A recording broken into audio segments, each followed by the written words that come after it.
Good day, I'm Dr. T and welcome to my office. So in this video, I'd like to do a bit of a reflection on the last 2 years of pandemic education, now that mask mandates are starting to be lifted and we're transitioning back to a new normal.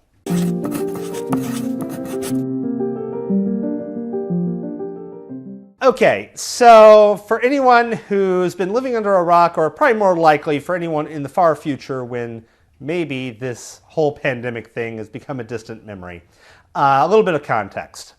So approximately 2 years ago, in the spring of 2020, the first wave of the COVID-19 virus hit the United States, and in response, we started shutting things down and trying to isolate ourselves from one another to stop the spread. It didn't exactly work, but we tried, sort of. Part of that attempt was switching from face-to-face learning to online learning in both the K-12 and university settings. I teach at the university level, so I'm going to focus on that. I will defer to my K-12 colleagues for commentary on the K-12 level. Now, I have a little bit of a unique perspective in that I had started using hybrid learning in 2012 and was teaching online classes during the summer starting in 2016.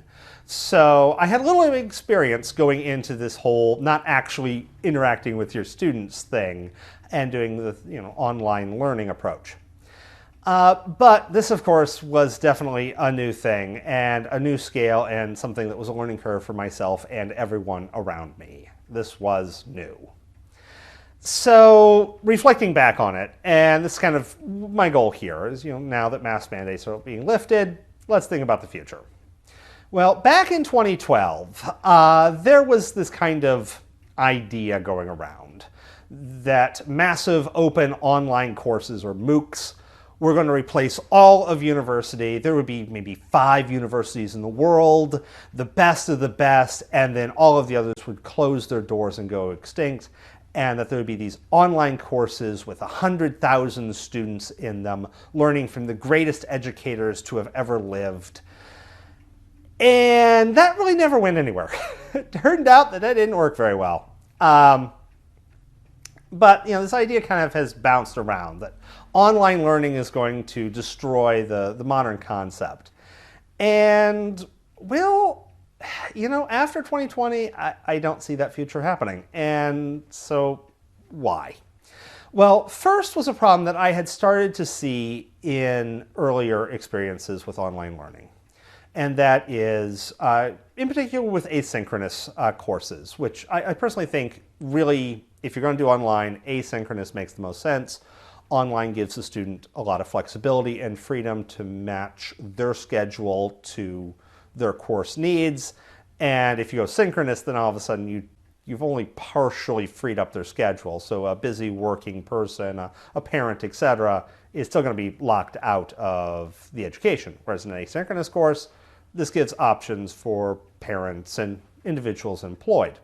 Well, the thing I had seen, though, is that students who were self-directed, self-motivated, would view content and take advantage of the learning resources. Those students who weren't highly self-motivated would not. So I would create YouTube videos for course content, and a course of 20 students, I might get 5 views.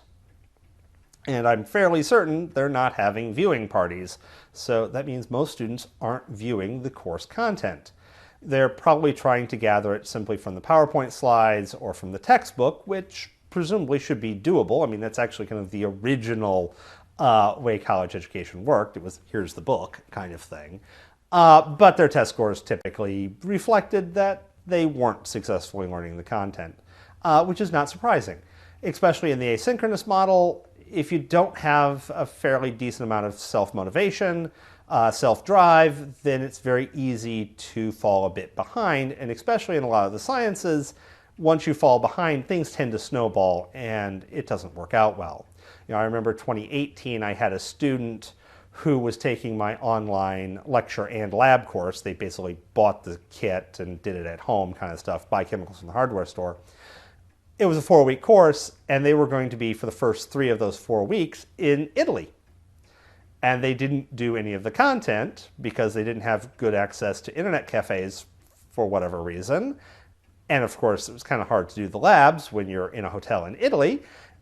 And yeah, that didn't work out well. And so I had this repeated problem of students trying to take my course while in another country or traveling or in situations where it was not going to work out for them because they were trying to do things that just weren't going to mesh. And lo and behold, 2020 hits, and this problem hits hard as well. A lot of students are not that self-motivated. Honestly, I don't think I am. If I was trying to take these courses, I probably wouldn't be one of the successful ones. It takes a lot of direction and self-motivation. Some students have it, but I don't believe it's more than 20%. Especially if you've got a lot of very traditional students right out of high school kind of thing. Older, more mature students, it's going to be a higher percentage of students. The next problem, which I had not seen, so the first problem I had seen since I started doing online and hybrid learning. The next problem I seen was a real issue with cheating. So, you set up an exam, you've got a couple of approaches that you can do for this. And you can do multiple choice, but of course, if they're online, they can just look up the answers in their book, etc. You could try some kind of proctored, restricted browser, but that gets really pretty onerous and has its own issues. But okay, so they can just look it up. So now you have to write questions that they can't just look up. Depending on where you're at, this either means that your question is going to be a little bit harder, or that these questions are going to have to be very hard questions, or more accurately, they're going to have to be at the top of Bloom's taxonomy. If you're looking at a lot of your introductory science courses, or even your 300, 400 level science courses, these are quite often very heavily weighted at the bottom of Bloom's taxonomy. You've got to learn the basics before you can learn the more advanced things. You can't analyze the metabolism of an organism if you haven't learned what an enzyme is yet. So this forces you into these very advanced questions, which I've done before. And in my biochemistry class back when I was in Texas, my students asked for a take-home test once. They had never again, because I was asking them to analyze this review article about a certain bacteria and then apply a specific 1930s era weight loss drug and how that would apply to that bacteria. Which, if they understood what was going on, they would see the connections, but that's pretty advanced stuff, even for seniors. Well, in a freshman course, yikes. I mean, I can't really do that. So that became problematic because every test is open book, period. Whether you want it to be or not, it's open book. And additionally, even with some of the harder ones where you're like, okay, don't do multiple choice, don't do math. Instead, give me an essay explaining this concept, something where you're trying to move up the Bloom's taxonomy, but not so far up that it's becoming overwhelming to them. What I found was I had a lot of essays, and then I had a lot of virtually the same essay. So it wasn't just that they were going and Googling stuff, it was that they were clearly collaborating. In one course, on one exam, I caught a quarter of the students collaborating on test questions. And I'm not an idiot. If I caught a quarter of the students collaborating, I have no doubt that there's probably another half of the class who were also collaborating. They just knew how to change their answers enough so that I couldn't immediately catch them, or at the very least, I couldn't prove it. So that became a major issue. And now I've gone back to face-to-face, and this year the students are not prepared. It's clear that they did not learn a lot of study habits and just a lot of content from last year. And so right now I'm having historically very low averages. Comparing them to 2019, where I had similar, or in some cases identical exams covering the same content, letter grade and a half lower averages. My DFW rate is through the roof. And it's like I've done the same thing. And so this is going to be a very rough year. So looking back, the online education just didn't work. And a lot of the grades were heavily inflated based on either unethical or poorly designed assessments. Because once again, doing an online assessment where by default everything's open book and you're just hoping that's not open roommate is very, very hard. There's a few options. You could try to restricted times. They only have 45 seconds per question, etc. However, that blatantly violates universal design principles, and as a whole, just doesn't make a particularly great test. You're testing students' speed, not their knowledge ability. And so that's not really the pedagogy that I'm looking for.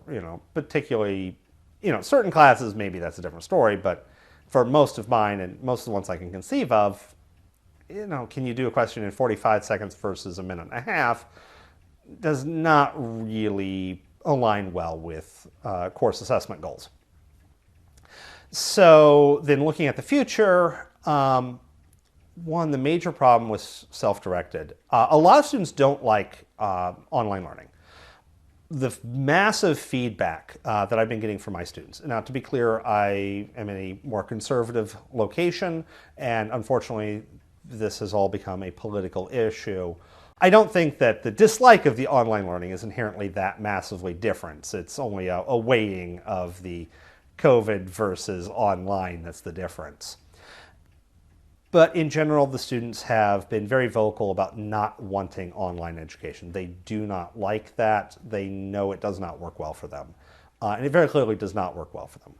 I also, looking at the future, kind of dealing with online learning, this I could really see pushback from other stakeholders, and in particular employers, looking that the grades for online education really don't reflect student learning, they don't reflect mastery, they are purely arbitrary, and thus really a devaluing of grades for online classes, which will then either force universities to separate online programs, and those will get their own marks and own degree, which will be of limited value, or it will generally devalue the entirety of the university education as a whole. Both are negative outcomes for the students.